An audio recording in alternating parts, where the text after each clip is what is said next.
Виктор Гюгогийн бичсэн Les Miserables буюу шовдор хүмүүс хэмээх алдартай зохиолоос сэдвлэн бүтээсэн сайхан кино байдаг. За би урьдчилж жаахан тайлбар өгөх гэсэн юм л да. За энэ зохиолоос сэдвлсэн жүжиг болон кинон дээр ховсголын тухай гардаг. Хүмүүс тэрийг Францын ховсгол гэж ойлгох гэдэг. Гэхдээ тэр зохиолд гарч байгаа ховсгол бол бидний яриад байсан нөгөө Францын ховсгол бол яг биш. Тиймээс би 1700-аад оны сүүлээс 1800-аад оны дунд үеийг хүртэлх Францын түүхийг товч дурдвал нөхцөл байдал жаахан ойлгомжтой болох болов уу гэж бодож байна. За ингээд 1789 оноос эхлэе. За ингээд 1789 энэ онд Францын ховсгол эхэлсэн. Францын анх дахь ховсгол гэж хэлж болно. Хүмүүс Францын ховсгол гэдээ яриад байдаг нь бол энэ ховсгол эхэлж байгаа. Тэгэхээр энэ үеэр 16 дугаар Людвиг хаан түүний эхнэр Мари Антуанеттаар цаазлагдсан. За энэ зурган дээр Мари Антуанетта гиллотинээр дөнгөж цааслуулаад байгаа нь харагдаж байна. Энэ толгойнод харагдаж байна. За ёстой амар ховсгол байгаа. Тэгэхээр энд би Бастилийн цайзыг дайран эзэлж байгаа нь харагдаж байна. За яг энд байна. За энэ үеэс л Францын анх дахь бүгд найрамдах улс байгуулагдсан. За анх дахь бүгд найрамдах улс. За энэ хүмүүс Франц бол Америк нэгдсэн улсын адилаар ард түмний улс байх болно гэсэн мөрөөдөл тэмүүлэлд хөтлөгдөж байсан. Гэхдээ ховсгол гэдэг тийм амархан бас цэвэрхэн болоод өнгөрчдөг зүйл биш л те. Тэгэхээр ийм Франц жинхэнэ бүгд найрамдах улс болохын тулд урт удаан хүнд шатыг туулж өнгөрүүлсэн. За тэгээд цааш түүхөө үргэлжлүүлээ. За энд би өөр өнгөөр бичээдгээд за оноо цагаан өнгөөр биччихэ. За ингээд 1799.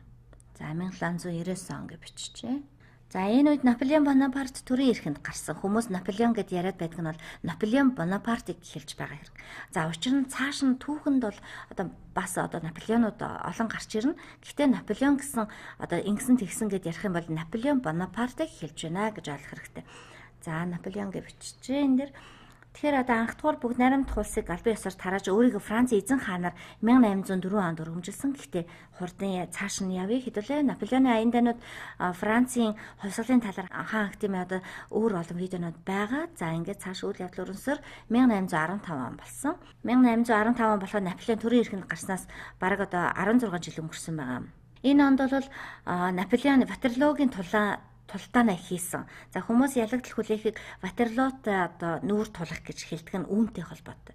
За үүний өмнө тэрээр Эльба арал руу цөлөгдөж буцаж ирээд 111 хоног төрийн эрхэнд гарсан. Ингээд Ватерлоод л жинхэнэ ёсоор ялагдсан.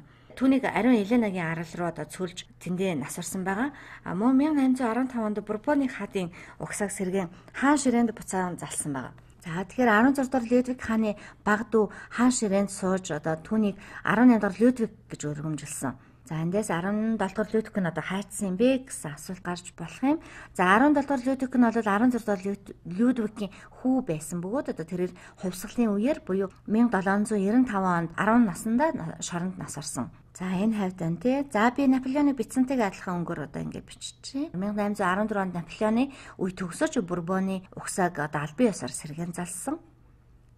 За энд нь би ингээд тасархаа шугамар тэмдэглэлтгий. 1814 онд Бурбоны угсаа заалгамжлыг сэргээсний дараа Наполеон төр хугацаанд дахин төр барьсан. За гэвч Ватерлоогийн тулдааны дараа Бурбоны угсаа дахин бац сэргсэн гэж хэлж болно. За энэ бол 18 дахь Людвиг. За ингээд 18 дахь Людвиг 1824 онд таалд өгсөн. Түүнд угсаа залгамжлах үр хүүхэд байгаагүй. За ингээд бараг 9 жил байгаа зү. Хүүхэдгүй учраас түүний баг дүү 10 настай Чарльз угсаа залгамжлахаар болсон. За ингээд 10 дугаар Чарльз хаан гарч ирсэн. За би Бурбоны угсааны бүх хадыг нийл ягаан өнгөөр тэмдэглээ. Тэгээ за энд 10 дугаар Чарльз байна.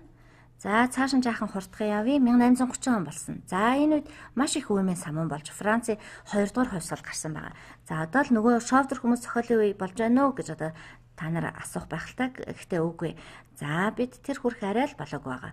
Инхээр шовдор хүмүүс зохиолын Францын 2 дугаар ховсгол буюу заримдаа 7 дугаар ховсгол гэж нэрлэгддэг тэр ховсголын тухай биш л те.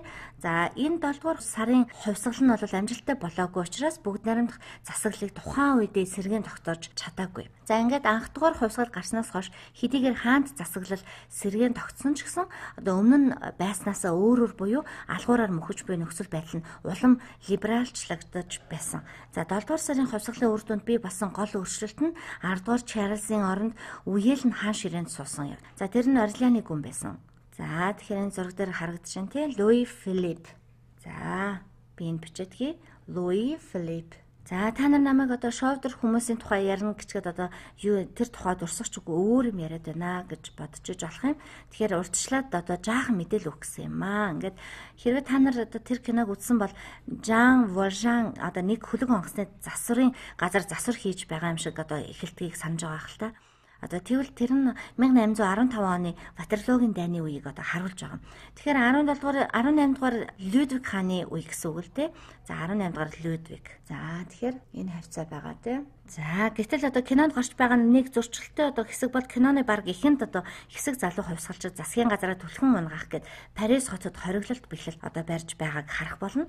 Энэ үйл явдал нь бол 1832 онд болсон зүйл. За тэгэхээр ийм бослог гарах болсон одоо олон шалтгааны нэг нь бол үнэндээ эдийн засгийн хямрал байгаа. За энд байна тий 1832 онд. За ер нь ихэнх хувьсгалууд бол үүнээс болж гардаг. Тэгэхээр хүмүүс одоо баян аз жаргалтай, ажилтай, өвчин зовлонгүй байх юм бол юунаас олж одоо бослог тэмцэл гарах вэ тий. Тэгэхээр гэвч одоо 1832 онд эдийн засаг сайн байгаагүй. Бас тэр үеэр нь дахал гарч одоо хувьсгал түлхэц болсон бөгөөд үүнтэй холбоотойгоор нэг үйл явдал болсон. За Максимилиан Ламарк гэдэг одоо хүн тахлаар нас барсан явдал байгаа. За энэ тухай кинонд ч гэсэн гардаг. За би одоо Максимилиан Ламарк гэдэг одоо энд та нар бичиж үзүүлье. За энэ хүн байна.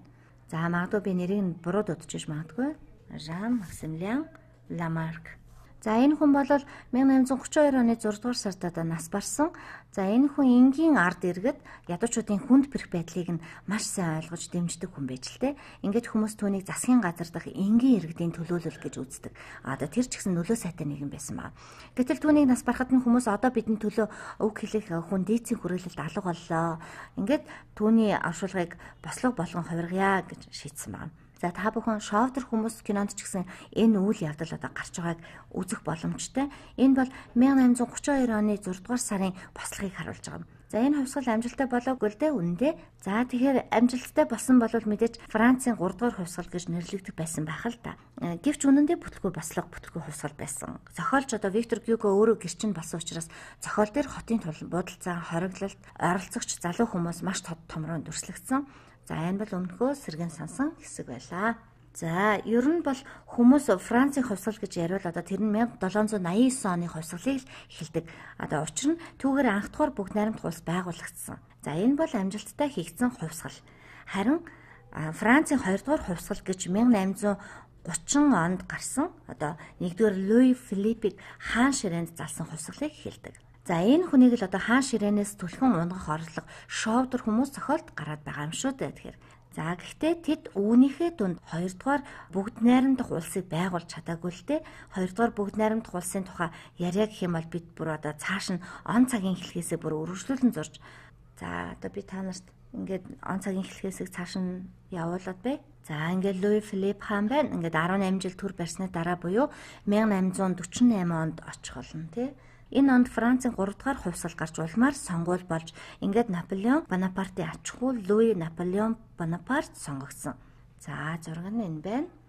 Гэвч Францын хувьсгал хийж дуусаагүй л байсан.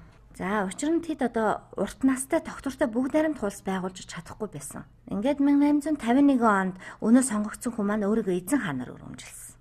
Ингээд цааш 1870 оны хүртэл Франц янз бүрийн хаадаас салж чадахгүй хэвээр байсан.